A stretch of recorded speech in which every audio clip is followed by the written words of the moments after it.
Today I will share conversation between doctor and patient about a fever. So, let's start. May I come in, doctor? Yes, come in. Thank you, doctor. Good morning. Welcome. Good morning! You seem pale and your voice sounds different.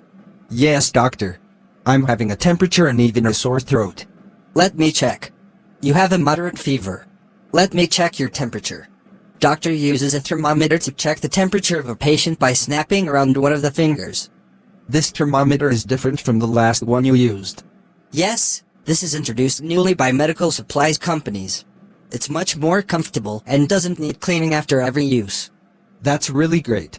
Yes, it is. Temperature is not too high, around 99.8.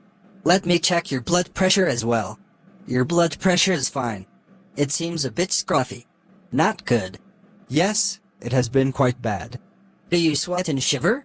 Not sweating, but I feel slightly cold when I sit under a fan. Okay, you have few signs of malaria. I would recommend you undergo a blood test. Nothing to worry about. In most cases, the test comes out to be negative. It's just careful, as there has been a spurt in malaria cases in the last month or so. I am writing 3 medicines in syrup. The number of dots in front of each medicine name tells you how many times in the day you have to take them. For example, the 2 dots here mean you have to take the medicine twice in the day, once in the morning and once after dinner. Do you have any other questions? No, doctor. Thank you.